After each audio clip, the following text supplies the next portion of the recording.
just going to lay our backs to begin with in the bridge. I want you to put one hand on your belly, one hand on your chest.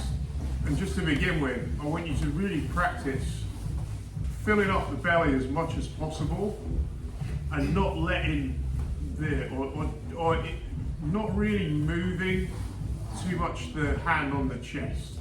So I just want you to practice. I don't care whether you nasal breathe or mouth breathe for now.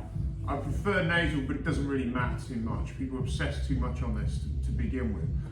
The single most important thing whenever you're teaching breathwork and getting people to breathe is to get their belly moving first and foremost. That's more important than whether they breathe through their nose or their mouth, right? So, because what we're really trying to do is stop anxiety starting. So I want you just to fill your belly up as you're laying there listening to me talk, and try and focus on that belly, just filling up and down with the air, and not really moving the hand that's on the chest. So you're trying to move that hand on your belly. And so just start breathing into that belly hand as much as you can. Try not really to move your shoulders, keep your shoulders static, and just work on moving that. The next bit of that, if you're finding that that's hard, just focus on that for now. If you find that bit of it you think is easy, I want you to start focusing on not just your belly, but trying to breathe the air into the back as well, so like your spine. So you're trying to fill up all these areas around like your belly on the front and the same location around the back, like where the bottom of your lungs are. So you can actually, if you feel like your chest isn't moving, move to this kind of grip here with like a pincher grip with your thumb on the back, on those lower back parts just above your hips, and your index fingers above, and I want you to try filling that up without moving your shoulders. And see if you can move the thumbs as well as the index fingers by bringing the air in.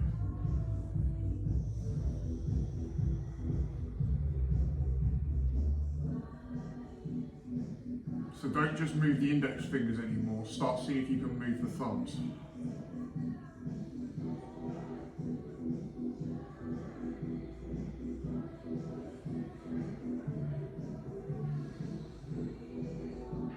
Keep doing it. What I'll say to you is most of you in the average role, I can almost guarantee, or even the drills that we're doing are not really using this.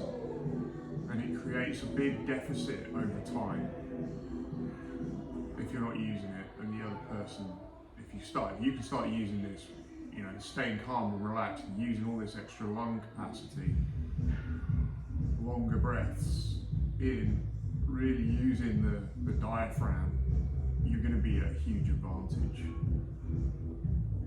And so when you feel that you've got this, all I want you to start doing then is just to start to do some very slow egg beaters.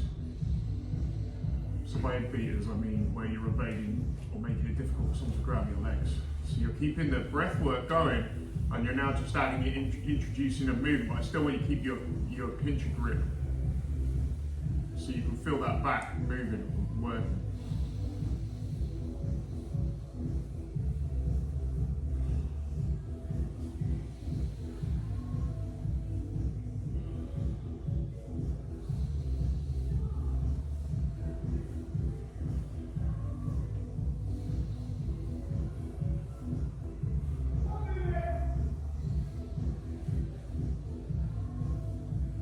Circle your feet different ways and so on.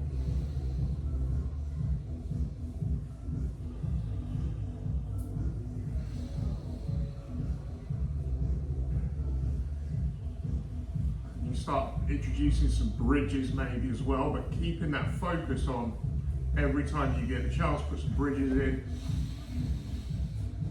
feeling that, making them thumbs work.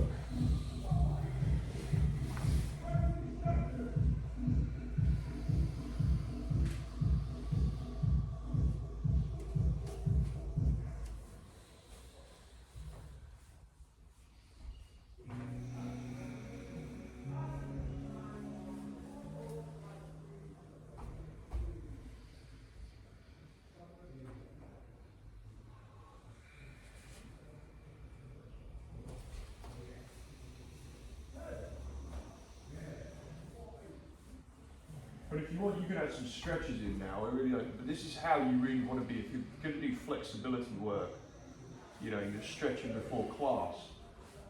If you're not doing the breath work with it, you're really shortchanging all movement. If the breathing isn't really, you know, being strongly monitored.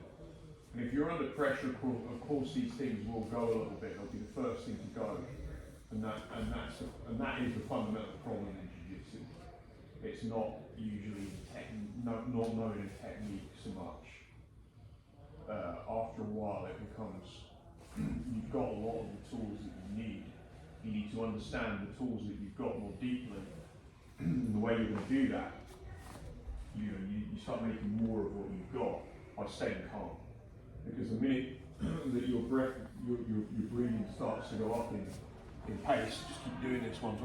The minute the breathing starts going up in pace relative to your opponent, that's usually actually where you really start to lose.